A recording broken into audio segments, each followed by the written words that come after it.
I'm going to try and make this video without making people upset.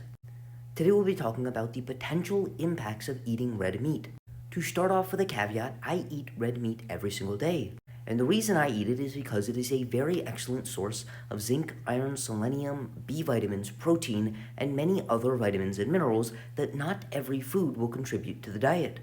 However, the main areas in which there is controversy surrounding red meat includes colorectal cancer, diabetes, cardiovascular disease, and all-cause mortality. When it comes to colon cancer, depending on the way that red meat is cooked, it can have a high concentration of what are referred to as heterocyclic amines, compounds that can directly damage DNA and cells within the gastrointestinal tract, especially within the colon, and can lead to the development of cancerous masses.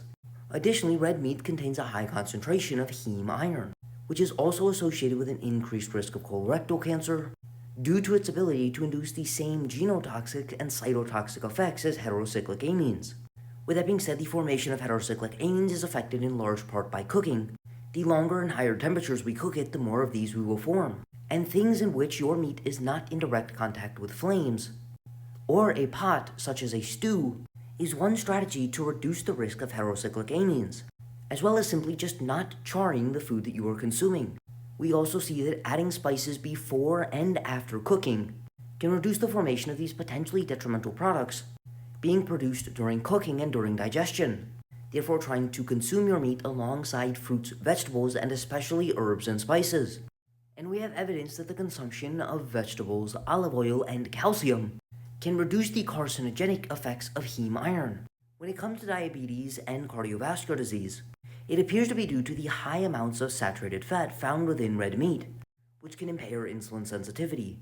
and increase LDL along with its residence time within the bloodstream by decreasing the amount of LDL receptors on the liver. However, understand that these associations are mild and may be dictated not only by the amount of saturated fat in the diet as a whole, but the amount of saturated fat inside of the red meat you are consuming, as different cuts of red meat have wildly different saturated fat and total fat contents. For example, something like bison has about 0.9 grams of saturated fat per 3-ounce serving. And if you are aiming for the most extreme ends of saturated fat intake, which is 10% or less, you would be able to consume about 4 pounds of bison every single day, which is about 45 servings of bison, before reaching your 20-gram limit. However, just 6 ounces of a T-bone steak would get you right up to that 20-gram limit. One very interesting finding is that in Asian countries, red meat is inversely associated with cardiovascular disease mortality, meaning that those consuming the highest amounts of red meat have the lowest risk of cardiovascular disease. However, understand that the highest quartiles of red meat consumption in many of these Asian cohorts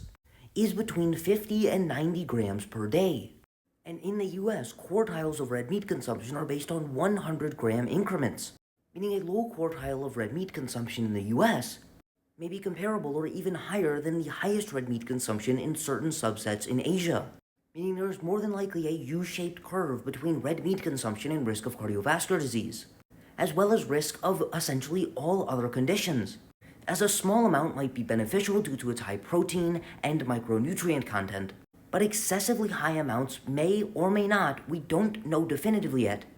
be detrimental for these outcomes. And understand these outcomes are also modulated by dietary quality, meaning that higher dietary quality by increasing the amounts of fruits and vegetables you are consuming may help to negate much of the negative effects of the consumption of red meat, while still allowing you to reap the benefits. But just understand it's almost impossible to make any conclusive statements. But the data that we currently have indicates